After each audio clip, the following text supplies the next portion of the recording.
hydrogel film, full tempered glass, or matte ceramics na film.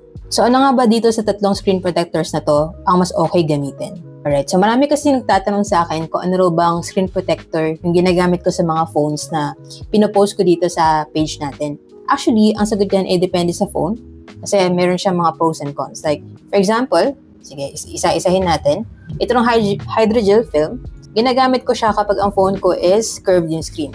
Okay? Pag may curved edge yung screen, like this one, yung Infinix Hot 60 Pro Plus. And the reason why is, siguro kung nakagamit na kayo ng curved screen, napansin nyo na kung mag-install kayo ng tempered glass sa screen na merong curve, may chance talaga na umangat yung gilid niya, di ba? Kasi nga naka-curve siya. So pag umangat yung gilid, natatanggal yung tempered glass and papalitan na naman natin. Or nalalagyan siya ng dumi, di ba? So pag ganyan, mas prefer ko yung hydrogel kasi kumbaga, ang hydrogel, ginagaya niya yung pagka-curve ng screen mo kasi nga, para siyang film na ang texture niya is elastic na rubbery na film. Hindi siya kasing nipis ng mga default na screen protector na nakalagay agad sa phone natin na medyo mas makapal siya doon. Na kapag tinry mo siyang sirain, hindi siya mapupunit, kundi parang mag-e-expand siya. And then kapag in-install mo siya sa phone mo, parang wala kang screen protector kahit meron. So that's why, ang fingerprint scanning niya rin is very responsive. Parang halos yung screen lang din talaga yung feeling mo na tinatouch mo kapag ito yung gamit mo. Ayan. So, mas prefer ko rin siya kapag ang phone is merong in-display na fingerprint. Kasi nga, dahil sa reason na yan. Mas responsive talaga siya sa fingerprint scanning. Next naman is yung ating full tempered glass. Okay? So, ito, ginagamit ko naman to usually kapag ang screen ng phone natin is flat na screen. Yan. And then, kapag AMOLED screen, mas gusto ko rin yung tempered glass na clear lang, clear HD, kasi mas maganda yung viewing angles niya as well as yung colors niya is vibrant pa rin. So, hindi nababago yung screen quality kapag ito yung ginagamit. Alright? And kaya mas gusto ko to kapag ang fingerprint is nasa side kasi, yun nga, sabi ko kanina, kapag ganito yung ginagamit ko, pag in-display yung fingerprint, kailangan ko siyang ulitin yung registration para gumana siya. Parang ito, inulit ko pa yan. Kasi, kapag di ko siya inulit, nahihirapan siyang i-recognize yung fingerprint. Unlike kapag hydrogel film yung ginagamit ko.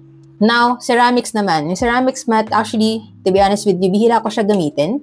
And the reason why is, kapag kasi ini-install ko to, napansin ko, yung screen quality, medyo nag-iiba siya. Hindi siya ganun ka-clear HD yung itsura. Parang nagiging medyo grainy yung itsura ng display. Kasi nga, di ba, matte yung texture na kasi eh. So, another con ko dito is yung colors. Medyo naiiba rin yung itsura ng colors niya kapag pinapatungan natin ng ganito mga matte na screen protectors. However, ang pro naman nito is yung screen mo, hindi siya magiging fingerprint magnet. So, kumbaga, hindi ka na punas ng screen.